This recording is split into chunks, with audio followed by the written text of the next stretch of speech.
한때 재계 서열 24위까지 찍었던 전설적인 제국이 있었습니다. 동네 슈퍼 어딜 가나 이 기업의 과자와 아이스크림이 깔려 있었고, 프로야구판에서는 20년 동안 무려 9번이나 우승 트로피를 들어 올린 절대 강자였죠. 빚이 3조 원을 넘어가는데도 은행들은 서로 돈을 못 빌려줘서 안달이었습니다.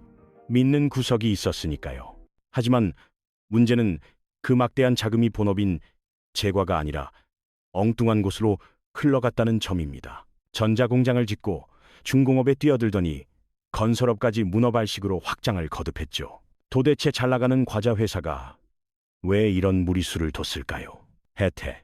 이 두 글자가 어떻게 대한민국을 호령하다가 비운의 역사 속으로 사라지게 되었는지 그 내막을 낱낱이 파헤쳐 보겠습니다. 시계바늘을 돌려 광복 직후에 서울로 가보시죠. 용산 남영동에는 일본인이 운영하던 나가오카 제과라는 작은 공장이 하나 있었습니다. 그리고 이곳에는 일본인들 사이에서 묵묵히 숫자를 다루던 조선인 청년이 한 명 있었죠. 그의 이름은 박병규. 일본인 직원들 틈바구니에서 유일하게 펜대를 굴리며 사무직으로 근무하던 엘리트였습니다. 해방이 찾아오자 일본인 사장은 부랴부랴 짐을 싸서 도망치듯 본국으로 떠나버립니다. 공장은 텅 비었고 차가운 기계들만 덩그러니 남았죠. 혼란스러운 전국의 보통 사람이라면 피란 갈 생각부터 했을 겁니다. 하지만 박병규의 선택은 달랐습니다. 마음 맞는 동료 3명과 의기투합해 그 공장을 통째로 인수하는 승부수를 던진 겁니다. 이른바 적산 기업을 불화받아 내 것으로 만든 거죠. 4사람이 힘을 합쳐 간판을 새로 달았는데 사명을 무엇으로 할지 고민하다가 전설 속의 동물 혜태를 떠올리게 됩니다. 시시비비를 가리고 정의를 수호한다는 혜태처럼 정직하게 기업을 꾸려가겠다는 의지였죠. 하지만 현실은 냉혹했습니다. 당장 입에 풀칠하기도 힘든 시절에 누가 한가롭게 과자를 사 먹겠습니까? 온 국민이 굶주리던 그때 이들이 승부수로 띄운 첫 제품은 바로 양갱이었습니다. 팥을 푹 졸여서 만든 이 달달한 간식이 의외로 대박을 터뜨린 겁니다. 백가죽이 등 가죽에 붙을 만큼 배고픈 시절 혀끝에 닿는 그 강렬한 단맛은 단순한 간식이 아니라 살아야 할 힘을 주는 에너지원이었으니까요.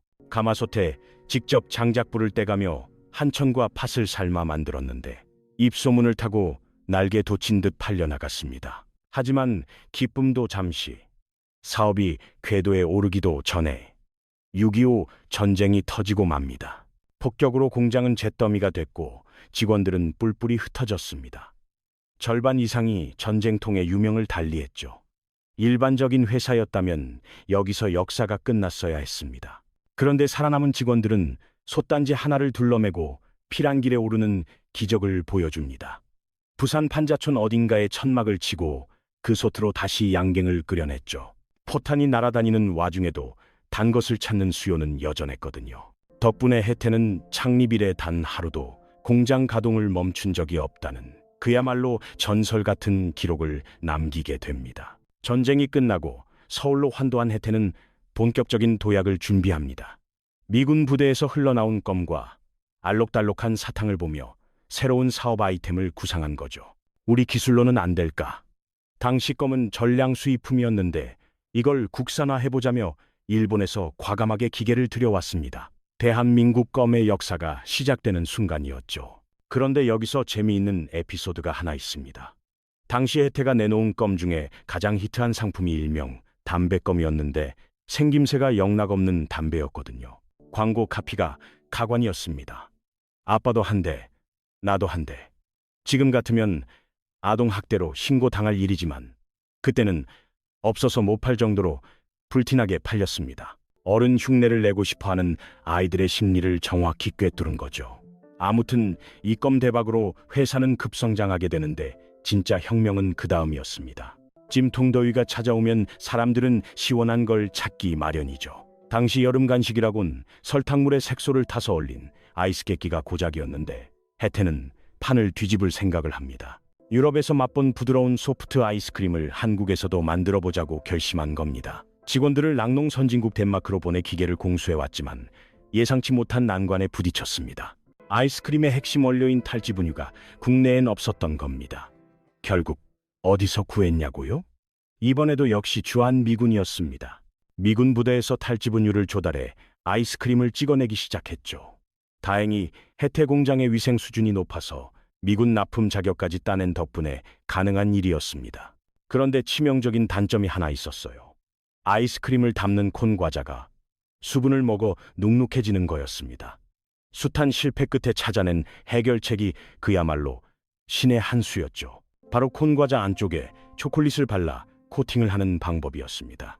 이렇게 하면 아이스크림이 녹아도 과자는 바삭함을 유지할 수 있었으니까요. 하지만 당시 기술력으로는 초콜릿을 얇고 고르게 바르는 게 불가능했습니다. 결국 초콜릿이 바닥으로 흘러내려 뭉쳐 굳어버렸는데 이게 오히려 대박 포인트가 된 겁니다. 아이스크림을 다 먹어갈 즈음 꽁다리에서 나오는 달콤한 초콜릿 덩어리. 사람들은 이걸 공짜 보너스라 여기며 열광했습니다. 기술 부족이 낳은 실수가 최고의 매력 포인트로 둔갑한 셈이죠. 이 전설적인 아이스크림의 이름이 바로 브라보콘입니다. 출시되자마자 전국은 그야말로 브라보콘 열풍에 휩싸였습니다. 공장 앞은 물건을 떼어가려는 도매상 트럭들로 장사진을 이뤘고 인파가 너무 몰려 정문을 걸어 잠가야 할 지경이었죠. 찍어내기가 무섭게 팔려나가니 재고라는 게 있을 수 없었습니다. 오죽했으면 남북 적십자 회담 때 북측 대표단에게 간식으로 내놨더니 이게 진짜 남조선 기술이냐 미제 아니냐며 의심했다는 일화가 있습니다. 결국 포장지에 적힌 서울 주소를 보여주고 나서야 믿었다고 하네요. 그만큼 품질이 압도적이었다는 방증이죠. 브라보콘은 지금까지 48억 개 넘게 팔렸고 누적 매출만 1조 7천억 원을 돌파했습니다. 이걸 한 줄로 세우면 지구를 무려 26바퀴나 돌 수 있는 어마어마한 양입니다. 하지만 브라보콘의 성공은 서막에 불과했습니다. 혜태는 연타석 홈런을 날리기 시작하거든요. 달콤한 꿀과 고소한 땅콩이 범벅된 맛동산은 한 번 봉지를 뜯으면 바닥을 볼 때까지 멈출 수 없는 마성의 과자였습니다. 맛동산도 28억 봉지 넘게 팔려 줄 세우면 지구와 달을 왕복하고도 남는다고 하죠. 여기에 야구공을 닮은 홈런볼은 프로야구 출범 시즌에 맞춰 출시되어 야구 인기와 함께 그야말로 미친 듯이 팔려나갔습니다. 커피 믹스의 영원한 단짝 에이스는 어른들의 입맛을 사로잡았고 진짜 밥맛이 난다며 센세이션을 일으킨 밥 한 반은 없어서 못 파는 귀하신 몸이 되었습니다. 촉촉한 초코 케이크의 대명사가 된 제품은 월 매출 45억 원을 찍는 메가 히트작이 되었죠. 당시 편의점 과자 진열대의 절반은 혜태로고가 박혀 있었다고 해도 과언이 아닙니다. 롯데제과와 함께 업계의 양대 산맥으로 군림하며 난공불락의 요새를 구축했죠. 하지만 곳간에 돈이 넘쳐나자 경영진의 시선은 다른 곳을 향하기 시작합니다. 바야흐로 프로야구의 시대가 열렸는데 유독 전라도 지역에만 연구팀이 없었습니다. 덩치 큰 대기업들에게 창단을 권유했지만 다들 손사래를 쳤죠. 정치적으로 소외된 지역이라 자칫하면 미운 털이 박힐까 몸을 사린 겁니다. 호남을 기반으로 한 금호그룹조차 거절했습니다. 청와대까지 찾아가 각하의 뜻입니까? 라고 물었는데 아니라고 하니 그럼 저희는 빠지겠습니다. 라며 발을 뺀 거죠. 모두가 외면할 때 과감하게 손을 든 기업이 바로 혜태였습니다. 광주를 홈으로 하는 야구단을 우리가 만들겠다고 나선 겁니다. 창업주 박병규 회장의 고향이 광주였던 게 컸죠. 라이벌 롯데는 결사반대했습니다. 감히 식품업계 2등이 프로야구판에 들어와 라며 견제구를 날린 겁니다. 솔직히 말해 세상의 시선도 차가웠습니다. 과자 부스러기나 파는 회사가 무슨 야구냐며 비웃음을 샀죠. 창단 멤버라고 해봐야 고작 15명, 초라하기 짝이 없었습니다. 다른 구단들이 재벌 그룹의 빵빵한 지원을 받을 때 혜태는 지원금도 쥐꼬리만 했고 시설은 열악하기 그지없었습니다. 번듯한 훈련장 하나 없어 동네 야구장 신세를 면치 못했으니까요. 타자가 마운드까지 올라가서 10승을 챙기고 홈런도 30개나 때려낸 말도 안 되는 시즌이 있었죠. 선수가 오죽 없었으면 이랬겠습니까? 그런데 이 팀의 결말 혹시 아십니까? 창단하고 고작 2년 만에 챔피언이 되더니 내친 김에 4년 연속 우승이라는 전설을 써내려갑니다. 한국 야구 역사상 전에도 없었고 앞으로도 없을 대기록이었죠. 20시즌을 뛰어서 9번이나 트로피를 들어 올렸으니 우승 확률이 거의 반반 게임이었던 셈입니다. 그 유명한 뉴욕 양키스도 한 수 접고 들어갈 승률이었는데 도대체 어떻게 가능했을까요? 역설적이게도 가난이 그들을 하나로 묶었습니다. 소외된 호남의 서름을 실력으로 갚아주겠다는 도끼가 서려 있었고 팬들 역시 그 마음을 알기에 목이 터져라 응원했죠. 광주구장은 발 디딜 틈 없이 꽉 들어찼고 함성 소리는 타구단을 압도했습니다. 해태가 이기는 날이면 광주 전체가 축제판이나 다름없었으니까요. 개그맨 김병조 씨는 초코파이 대신 OS만 찾고 아이스크림은 브라보콘만 고집했다는 일화가 있을 정도입니다. 지역민들의 사랑에 힘입어 일개 제과업체가 전국구 대기업 반열에 오르게 된 거죠. 이 시기 해태는 단순한 회사가 아니었습니다. 호남 사람들에게는 삶 그 자체이자 자부심이었죠. 아이들은 한 손에 아이스크림을 쥐고 어른들은 TV 앞에 모여 야구를 응원했습니다. 명절마다 과자 선물 세트가 산처럼 쌓이던 시절, 대한민국에서 해태라는 두 글자를 모르면 간첩 소리 듣기 딱 좋았죠. 재계 서열 24위, 계열사 15곳, 매출 2조 7천억 원. 과자 부스러기 팔아 시작한 가게가 거대한 기업 제국으로 재탄생한 겁니다. 서울 올림픽 당시 당대 네로라 하는 톱스타들이 죄다 브라보콘 광고에 얼굴을 비췄으니 그 위세가 얼마나 대단했는지 감이 오시나요? 하지만 이 눈부신 성공이 도리어 화근이 되었습니다. 창업주 박병규 회장이 52살이라는 너무 이른 나이에 폐암으로 급작스럽게 세상을 등지면서 비극의 서막이 오릅니다. 경영권을 이어받은 건 고작 29살의 아들이었습니다. 아버지 장례를 치르고 불과 18일 만에 주주총회를 열었는데 이 청년의 머릿속은 선대 회장과는 판이했습니다. 승진 속도가 가히 KTX급이었습니다. 기획과 과장이었던 핏덩이가 하루아침에 상무가 되더니 해마다 전무, 부사장을 거치며 초고속으로 질주했으니까요. 결국 33살의 그룹의 정점인 회장 자리를 꿰찹니다. 미국 유학까지 다녀온 이 젊은 야심가는 자신감이 하늘을 찔렀죠. 아버지가 30년 공들여 쌓은 탑을 물려받은 주인공, 바로 박건배 회장입니다. 그는 아버지의 방식이 너무나도 낡았다고 생각했습니다. 취임 일성이 파격적이었습니다. 이제 껌이나 과자 팔아서 돈 버는 시대는 갔다. 식품 비중을 확 줄이고 전자와 건설 같은 폼나는 사업을 하겠다고 선언한 거죠. 당시 라이벌 롯데가 무서운 기세로 치고 올라오니 조바심이 났을 겁니다. 더 크고 화려한 무대에서 덩치 싸움을 하고 싶었던 욕망이 꿈틀댄 거죠. 치명적인 문제는 그가 과자 맛은 알아도 반도체나 벽돌은 까막눈이었다는 점입니다. 그런데도 브레이크는커녕 엑셀을 더 세게 밟았고 이것이 해태몰락의 신호탄이 되었습니다. 첫 번째 먹잇감은 전자산업이었습니다. 신방전자라는 곳을 덜컥 인수해서 간판을 해태전자로 바꿔 달았죠. 어제까지 비스킷 굽던 회사가 갑자기 첨단 기기를 만들겠다니 기가 찰 노릇이죠. 기술도 없는데 상대는 이미 삼성과 LG 같은 공룡들이 버티고 있는 정글이었습니다. 상황이 이런데도 쇼핑 중독처럼 기업 사냥을 멈추지 않습니다. 당시 국내 오디오 시장을 꽉 잡고 있던 인켈까지 사들이며 몸집을 불렸죠. 여기에 무선 전화기를 만드는 나우정미를 삼키더니 케이블 방송 장비 사업까지 손을 댑니다. 과자, 공장에서 오디오와 전화기가 쏟아져 나오는 기이한 풍경이 연출된 겁니다. 이게 끝이 아니었습니다. 건설업에 뛰어든 것도 모자라 미진금속을 인수해 해태중공업이라는 거창한 이름까지 붙여줍니다. 이제는 중공업까지 진출한 건데 심지어 철도 차량까지 만들었습니다. 우리가 탔던 무궁화호 객차 중에 해태중공업 딱지가 붙은 게 있다니 믿어지십니까? 과자 회사가 기차를 만드는 세상이라니 도대체 무슨 그림을 그리고 싶었던 걸까요?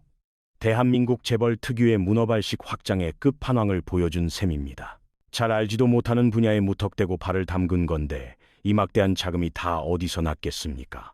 바로 해태제과라는 든든한 현금 인출기가 있었기 때문입니다. 전국 동네 슈퍼마다 해태과자가 깔려 있으니 매일매일 현금이 쏟아져 들어왔죠.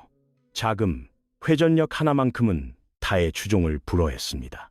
금융권은 이 현금 흐름만 믿고 돈 보따리를 싸들고 찾아왔습니다. 무려 29개 종금사가 앞다퉈 대출을 해줬고 해태는 이 돈을 몽땅 돈 안 되는 신사업 구멍 메우는 데 쏟아부었죠. 과자 팔아본 코 묻은 돈으로 전자와 중공업의 적자를 감당하고 빚잔치를 벌인 겁니다. 말 그대로 밑빠진 독에 물 붓기였죠.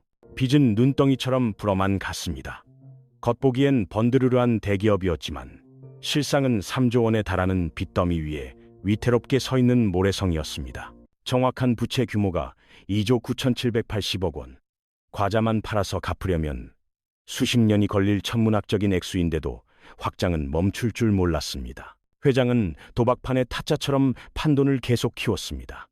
이번 한 방이면 된다라고 주문을 외웠겠지만 과자 굽는 기술로 전자제품이 성공할 리 만무했죠. 더 기가 막힌 건 선장의 태도였습니다. 배는 침몰 직전인데 선장은 밖으로만 나돌았거든요. 보이스카우트 연맹 총재에 오르더니 세계연맹 이사직까지 맡고 그것도 모자라 대한역도연맹 회장 타이틀까지 수집했습니다. 본업은 뒷전이고 감투 쓰는 데만 혈안이 되어 있었던 겁니다. 그럴싸하게 자율경영이라고 포장했지만 사실상 계열사들을 방치한 거나 다름없었죠. 빚은 산더미인데 컨트롤 타워는 부재 중인 상황.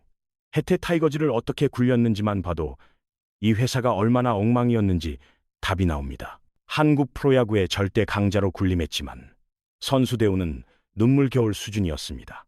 짠물 구단이라는 별명이 괜히 붙은 게 아니었죠. 우승 보너스가 뭔지 아십니까? 돈봉투 대신 혜태 종합 선물 세트를 안겨줬습니다. 고작 몇천 원짜리 과자 박스 하나 던져주고 우승 반지를 요구했다는 게 전설처럼 내려오는 실화입니다.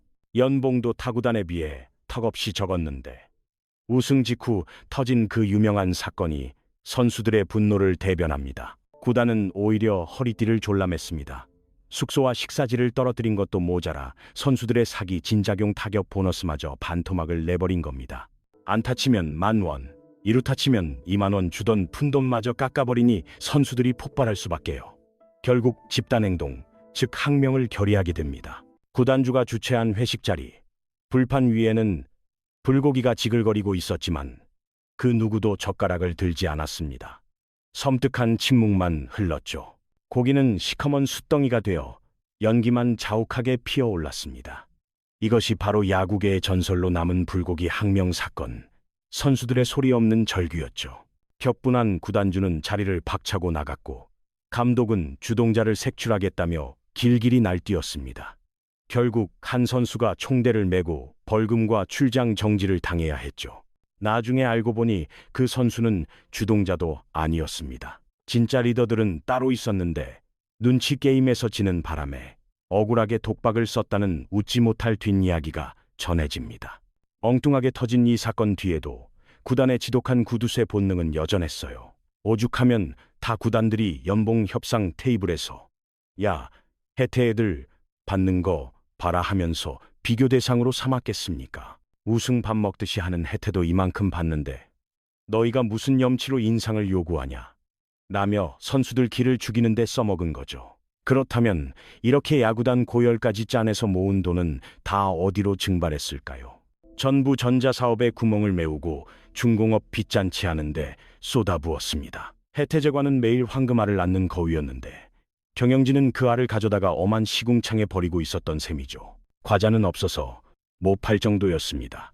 맛동산이며 홈런볼, 브라보콘까지 내놓기만 하면 대박이었으니까요. 비극은 그 수익금이 더 맛있는 과자를 만드는데 쓰이지 않았다는 겁니다. 잘하는 본업을 더 키우기는커녕 뜬금없이 식품과는 전혀 상관없는 사업에 돈을 물쓰듯이 펑펑 써버렸습니다.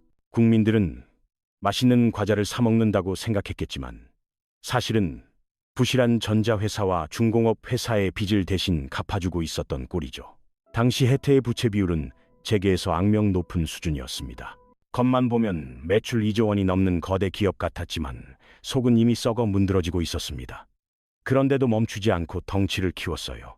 도대체 무슨 배짱이었을까요? 바로 대마불사라는 헛된 믿음 때문이었습니다. 덩치가 산만하면 절대 망하지 않는다는 거죠. 우리가 무너지면 실업자가 몇만 명인데 정부가 가만히 있겠어? 라는 안일한 생각이었습니다. 은행들도 똑같은 착각에 빠져 있었습니다. 혜태가 설마 부도 나겠어? 정급하면 나라에서 살려주겠지. 라며 계속해서 폭탄 돌리기 하듯 돈을 빌려줬던 겁니다. 하지만 그 오만한 믿음이 박살나는 건 순식간이었습니다. 아시아 전역을 집어삼킬 거대한 경제 태풍이 몰려오고 있었거든요. 태국발 외환 위기가 도미노처럼 인도네시아를 찍고 한국을 향해 돌진하고 있었습니다. 그해 여름 태국 바트와 가치가 하루아침에 휴지 조각이 되면서 지옥문이 열렸죠. 겁을 먹은 외국인 투자자들이 썰물처럼 돈을 빼갔습니다. 곧이어 인도네시아 루피아화가 폭락했고 말레이시아까지 순식간에 무너져 내렸습니다. 마침내 그 쓰나미가 한국을 덮쳤습니다. 환율은 미친 듯이 치솟고 주식시장은 바닥을 뚫고 내려갔죠. 외국 빚을 갚아야 하는데 나라 곳간에 달러가 한 푼도 없는 상황이 닥친 겁니다. 믿었던 은행들이 휘청거리기 시작했습니다. 악몽 같은 IMF 사태의 서막이었죠. 대한민국을 호령하던 대기업들이 추풍낙엽처럼 쓰러졌는데 1월에 한보철강이 스타트를 끊었습니다. 무려 5조 원이 넘는 빚더미에 깔려 부도가 났고 3월에는 산미그룹이 4월에는 소주왕국 진로그룹이 무릎을 꿇었습니다. 7월에는 재계 서열 8위였던 기아그룹마저 부도 유예 협약 대상이 되더니 11월에는 결국 혜태 차례가 왔습니다. 뉴코아, 한라, 청구 같은 굵직한 기업들이 줄초상을 치르고 있었죠. 버티다 못한 정부는 국제통화기금에 구제금융을 신청했습니다. 국가가 공식적으로 파산을 선언한 셈입니다. 사실 혜태는 몇 달 전부터 이미 산소호흡기를 달고 있었어요. 5월부터 이미 망한다는 소문이 바다했습니다. 회사는 펄쩍 뛰면서 악성 루머 퍼뜨리는 놈들 싹 다 고소하겠다며 으름장을 놓았죠. 하지만 정확히 6달 뒤 거짓말처럼 진짜 부도가 터졌습니다. 8월에 200억 원짜리 어음을 못 막아서 한 차례 난리가 났었는데 간신히 막긴 했지만 그건 시한부 연장에 불과했습니다. 회사 금고는 텅 비어 거미줄만 쳐져 있었습니다. 과자를 트럭으로 팔아치워도 문어발 계열사들이 까먹는 천문학적인 이자 비용을 감당할 수가 없었던 겁니다. 11월 1일 혜태제과는 결국 최종 부도 처리되었습니다. 같은 날 혜태전자와 대한포장공업도 운명을 함께하며 나락으로 떨어졌습니다. 창립 52년 만에 비극이었습니다. 광복 직후 솥단지 하나 걸고 시작해서 재계 24위까지 올랐던 전설적인 기업이 허무하게 공중분해된 것입니다. 국민 간식 연양갱부터 브라보콘, 맛동산을 만들고 프로야구를 9번이나 재패했던 그 혜태가 역사의 뒤안길로 사라지는 순간이었습니다. 부도 소식이 뉴스에 뜨자마자 본사 앞은 빚쟁이들로 아수라장이 됐습니다. 영문도 모른 채 출근한 직원들은 넋이 나간 표정으로 서 있을 뿐이었죠. 당장 내일 밥줄이 끊길지 어떨지 아무도 답을 주지 않았습니다. 공장은 적막에 쌓였고 쉴 새 없이 돌아가던 기계들도 숨을 멈췄습니다. 마치 52년 전 해방 직후의 텅 빈 공장 같았지만 분위기는 정반대였습니다. 그때는 해보자는 희망이라도 있었지. 지금 남은 건 갚아도 끝이 없는 빚뿐이었으니까요. 부랴부랴 채권단이 꾸려졌습니다. 29개 종금사가 머리를 맞대고 일단 급한 불부터 끄자며 1,500억 원을 긴급 수혈하기로 합의했습니다. 산소호흡기는 붙였지만 근본적인 치료는 아니었습니다. 땅 팔고 주식 팔아서 어떻게든 살아보려고 발버둥 쳤지만 이미 둑이 터진 상황에서 바가지로 물을 퍼내는 격이었죠. 결국 혜태제과는 법원에 화해 신청을 냈고 혜태전자와 중공업은 법정 관리 수순을 밟게 되었습니다. 오너의 손을 떠나 법원의 처분만 기다리는 신세가 된 겁니다. 여기서 정말 씁쓸한 일화가 하나 있습니다. 바로 라이벌 롯데와의 관계인데요. 수십 년간 제과업계에서 으르렁거리던 앙숙이었잖아요. 초코파이 원조 논쟁부터 빼빼로 대포키 전쟁까지 피 터지게 싸웠죠. 그런데 혜태가 쓰러지니까 롯데가 어떻게 했는지 아십니까? 아주 잔인하게도 물건 납품을 막아버렸습니다. 혜태의 재료를 대주는 협력 업체들에게 혜태랑 거래하면 우리랑은 끝인 줄 알아라 라며 으름장을 놓은 겁니다. 경쟁자의 숨통을 확실히 끊어놓으려 했던 거죠. 쓰러진 라이벌에게 손을 내밀기는커녕 확인 사살을 한 셈입니다. 업계 사람들은 그때 롯데의 냉혹함에 혀를 내둘렀다고 합니다. 상황은 갈수록 절망적이었습니다. 이듬해 6월 정부가 살생부를 발표했습니다. 회생 가능성 없는 기업 55개를 강제로 퇴출시키겠다는 건데 여기에 해태제과와 상사, 음료가 모조리 포함됐습니다. 살생부에 올랐다는 건 너희는 가망 없으니 죽어라라는 사형 선고나 다름없었습니다. 하루아침에 직원들은 길거리로 쫓겨났고 줄을 댔던 협력업체들도 줄줄이 도산했습니다. 과자 한 봉지 만드는데 밀가루, 설탕, 포장지, 운송까지 수많은 업체가 엮여 있거든요. 거인이 쓰러지자 그 밑에 있던 개미 군단까지 깔려 죽은 겁니다. 불똥은 야구단에도 튀었습니다. 해태 타이거즈는 가을 야구를 끝냈지만 팀 자체가 공중분해될 위기에 처했습니다. 도니 씨가 마르니 선수들 월급 줄 돈도 없었습니다. 결국 국보급 투수 선동열을 일본으로 임대 보냈는데 말만 임대지 사실상 돈 받고 팔아넘긴 거나 다름없었죠. 바람의 아들 이종범도 일본행 비행기를 타야 했습니다. 팀의 기둥 같은 주전 선수들을 현금 트레이드라는 명목으로 다른 구단에 팔아넘겨 그 돈으로 구단 운영비를 충당하는 처참한 상황이었습니다. 우승 반지 9개의 명문 구단이 선수 팔아 입에 풀칠을 한 거죠. 광주 시민들의 충격은 이루 말할 수 없었습니다. 해태 타이거즈가 어떤 팀입니까? 단순한 야구팀을 넘어 호남의 자존심 그 자체였거든요. 정치적으로 소외받던 시절 그들의 울분과 하늘 홈런 한 방으로 날려주던 존재였습니다. 타이거즈가 이기는 날이면 광주 전체가 축제판이 벌어지곤 했으니까요. 그런 팀이 역사 속으로 사라질 위기라니.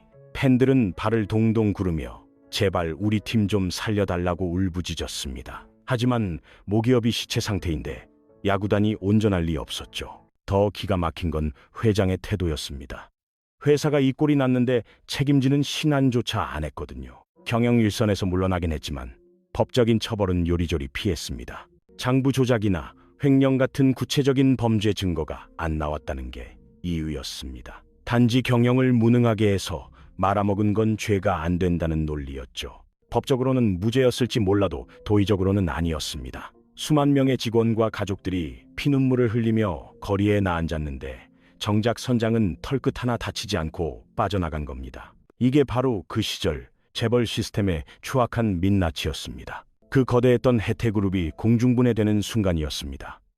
15개나 되던 계열사들이 순식간에 뿔뿔이 흩어졌으니까요. 해태전자는 역사 속으로 사라졌고 중공업 역시 문을 닫아야 했습니다. 철도 차량을 만들던 사업부는 다른 기업에 매각됐고 무역을 담당하던 상사는 부도 처리됐죠. 유통부문도 주인이 바뀌는 신세가 됐습니다. 잘나가던 광고 대행사 코레드마저 팔려나갔으니까요. 거리에서 해태라는 간판이 하나둘 떼어지기 시작했습니다. 50년을 버텨온 토종 브랜드가 뒤안길로 밀려나는 상황이었죠. 그 아비규환 속에서 유일하게 숨이 붙어있던 곳은 모태인 해태제과뿐이었습니다. 연양갱의 맛동산 그리고 브라보콘까지 우리 입맛을 책임지던 본진이었으니까요. 채권단도 이 회사만큼은 살리자고 결정했습니다. 브랜드가 가진 힘이 여전히 막강했거든요. 한국 사람이라면 모를 수가 없는 과자들이잖아요. 결국 8,400억 원이라는 천문학적인 빚을 주식으로 바꿔주는 이른바 출자전환이 단행됐습니다. 목숨은 건졌지만 예전의 그 해태제과는 아니었습니다. 주인이 없는 회사가 돼버린 거죠. 그렇다면 전 국민의 관심사였던 야구단은 어떻게 됐을까요? 몇 년 동안이나 주인을 찾지 못해 표류해야 했습니다. 여러 기업 이름이 오르내렸지만 도장을 찍지 못했죠. 그때 구원 투수로 등판한 게 바로 기아 자동차였습니다. 전설의 해태 타이거즈가 기아 타이거즈로 간판을 바꿔다는 순간이었죠. 광주 팬들 입장에서는 천만다행이었습니다. 팀도 지키고 연고지도 사수했으니까요. 하지만 해태라는 두 글자는 영원히 경기장을 떠나게 됐습니다. 유니폼 가슴팍, 호랑이 옆을 지키던 그 익숙한 로고가 뜯겨나갔죠. 9번이나 우승 트로피를 들어 올렸던 그 이름이 말이에요. 그렇다면 그룹을 물려받았던 창업주의 아들은 그 후로 어떻게 지냈을까요? 거의 두문불출하며 은둔 생활을 했다고 전해집니다. 재기를 꿈꾸며 와인 유통 사업에 손을 대보기도 했지만 현실은 냉혹했죠. 결국 그 회사마저 다른 곳으로 넘어가고 말았습니다. 한때 재계 순위 14위라는 거대 그룹을 호령하던 총수의 말년치고는 너무나도 초라하고 쓸쓸한 퇴장이었죠. 그래 바지고 몽동고. 하지만 그가 무너뜨린 제국에 비하면 개인의 불행은 아무것도 아닙니다. 수많은 임직원과 가족들의 삶이 그야말로 박살이 났으니까요. 해태의 침몰은 우리에게 아주 명확한 경고를 남겼습니다. 잘하는 거 놔두고 딴짓하면 어떻게 되는지, 빚으로 덩치만 키우면 어떤 최후를 맞는지, 오너가 회사를 지갑처럼 쓰면 무슨 사단이 나는지, 그 모든 실패학의 교과서가 바로 해태였습니다. 그렇다면 공룡이 쓰러진 그 자리에 지금은 무엇이 남아있을까요? 사방으로 흩어진 계열사들의 뒷조사를 해보면 꽤나 흥미진진한 비하인드 스토리가 쏟아집니다. 끈질기게 살아남은 브랜드도 있고 흔적도 없이 증발한 곳도 있죠. 해태 딱지는 붙어 있는데 주인은 딴 사람인 경우가 수두룩합니다. 일단 가장 덩치가 컸던 제과 쪽 이야기부터 풀어볼게요. 산소호흡기만 달고 있던 회사를 낚아챈 건 외국 자본이었습니다. 스위스 쪽 투자사들이 뭉친 컨소시엄이 주인이 된 거죠. 이들은 아주 영악했습니다.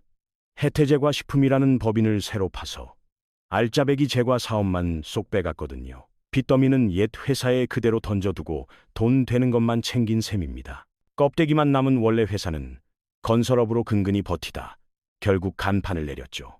그런데 여기서 반전이 일어납니다. 유통공룡 롯데가 이 알짜 회사를 먹겠다고 침을 흘린 겁니다. 해태가 휘청거릴 때는 가차없이 납품을 끊었던 그 롯데가 말이죠. 라이벌을 짓밟을 땐 언제고 이제 와서 통째로 삼키려 든 겁니다. 상도덕이 참 무섭죠? 그런데 예상치 못한 복병 크라운 제과가 판에 뛰어들었습니다. 치열한 머니게임 끝에 결국 승리의 여신은 크라운의 손을 들어줬죠. 그렇게 업계 4위가 2위를 인수하는 크라운네테 신화가 탄생했습니다. 롯데로서는 다 잡은 물고기를 놓친 격이었죠. 그래서 지금도 편의점에 가보면 롯데와 크라운네테가 여전히 으르렁거리며 진열대를 나눠 쓰고 있는 겁니다. 크라운 식구가 된 해태제과는 어떻게 됐을까요? 걱정 마세요. 브라보콘, 맛동산, 홈런볼 같은 효자 상품들은 여전히 불티나게 팔리고 있으니까요. 에이스 크래커도 여전히 현역이죠. 하지만 여기서 아이러니한 상황이 벌어집니다. 바로 아이스크림 사업부예요. 브라보콘을 만들던 빙과 사업 부문이 또다시 팔려나갔거든요. 이번 새 주인은 빙그레였습니다.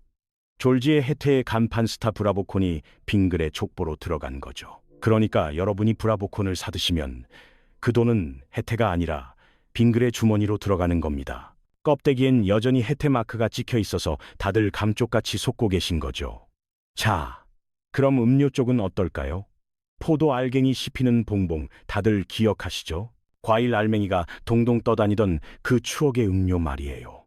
해태 음료는 일본 주주의 손을 거쳐 지금은 LG생활 건강의 품에 안겨 있습니다. 사명도 해태 HTB로 살짝 바뀌었죠. 코코팜이나 숙취에 좋은 갈아 만든 배도 다 여기서 나옵니다. 이름만 해태지 족보가 완전히 달라진 케이스예요. 고향 만두로 꽉 잡고 있던 냉동식품 쪽은 해태제과에 남았지만 요즘은 풀무원이나 CJ 같은 공룡들한테 밀려서 힘을 못 쓰고 있죠. 해태유업 이야기는 더 기가 막힙니다. 사실 이 회사는 그룹이 망하기 전에 이미 짐 싸서 나간 상태였거든요. 동업하던 창업주 아들 중 한 명이 지분을 떼서 독립했었죠. 문제는 간판을 그대로 해태로 달고 있었다는 겁니다. 본사가 무너지니 여기도 도매금으로 엮여서 부도가 나버렸죠. 결국 참치로 유명한 동원 그룹이 인수해서 지금은 동원 F&B 이름으로 우유를 찍어내고 있습니다. 예전에 칼슘이 왕창 들었다며 광고하던 그 우유 기억나세요? 그게 원래 해태유업 작품이었어요. 자, 다시 야구장으로 돌아가 볼까요? 기아차가 인수한 직후 구단은 해태 지우기에 들어갔습니다. 호랑이 굴에서 해태 냄새를 빼려 하자 팬들이 들고 일어났죠. 찬란했던 왕조의 역사를 왜 부정하냐는 거였죠. 다행히 지금은 분위기가 완전히 바뀌었습니다. 해태 시절 레트로 유니폼을 입고 경기를 뛰거나 올드비 선수들을 불러서 잔치를 벌이기도 하니까요. 9번의 우승 기록은 누가 뭐래도 이 팀의 뿌리니까요. 기아 타이거즈 역시 그 명성을 이어받아 우승 횟수를 추가했습니다. 해태 시절까지 합치면 무려 12번. 한국 프로야구 역사상 전무후무한 최다 우승 기록을 보유하게 된 거죠. 라면만 먹고 뛰었다던 헝그리 정신의 해태 시절엔 꿈도 못 꿀 일들이 현실이 됐습니다.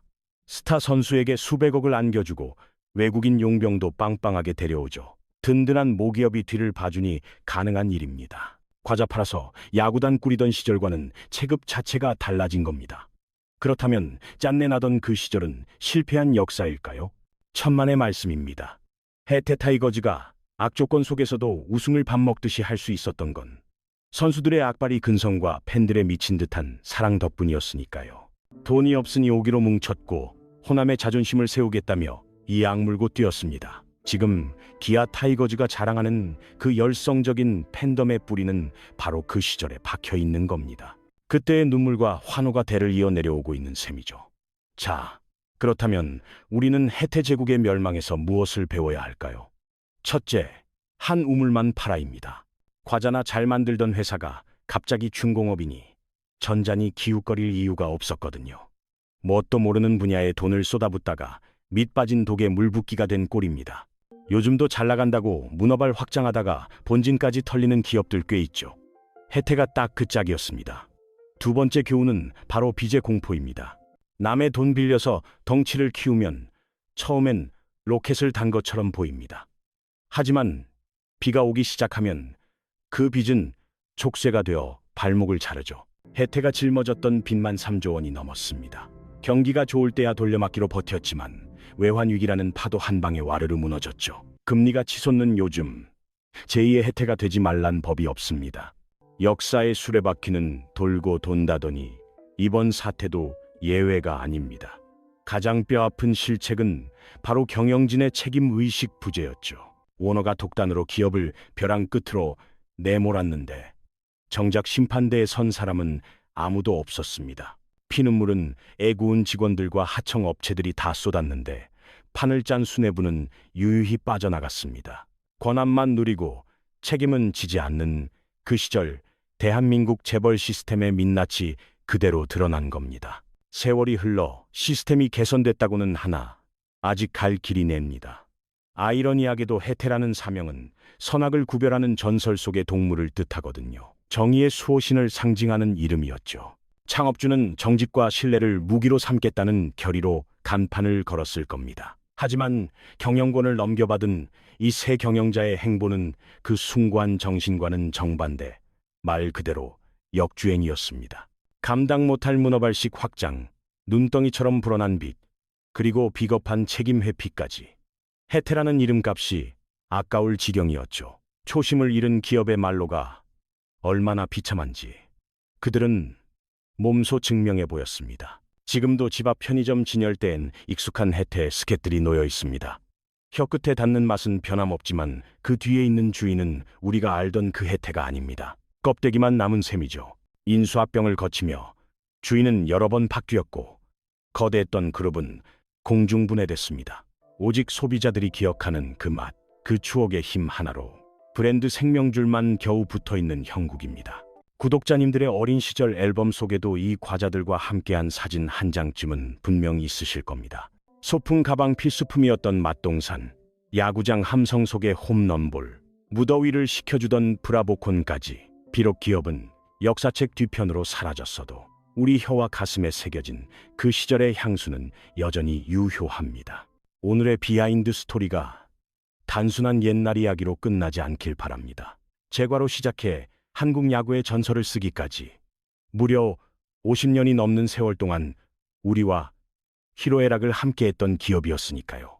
결국 오너 일가의 끝없는 탐욕이 거탑을 무너뜨렸지만 그들이 남긴 유산들은 아이러니하게도 여전히 우리 일상 깊숙한 곳에 숨쉬고 있습니다. 달콤하고 고소한 과자 맛부터 붉은 유니폼의 타이거즈 우승 신화까지 말이죠. 지금까지 해태그룹의 흥망성쇠를 짚어봤습니다.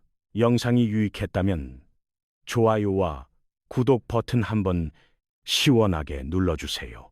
알림 설정인 종 모양 아이콘까지 켜두시면 다음번에도 가장 빠르게 흥미진진한 경제 비사를 만나보실 수 있습니다. 저는 더 알찬 콘텐츠로 다시 돌아오겠습니다. 시청해주셔서 감사합니다.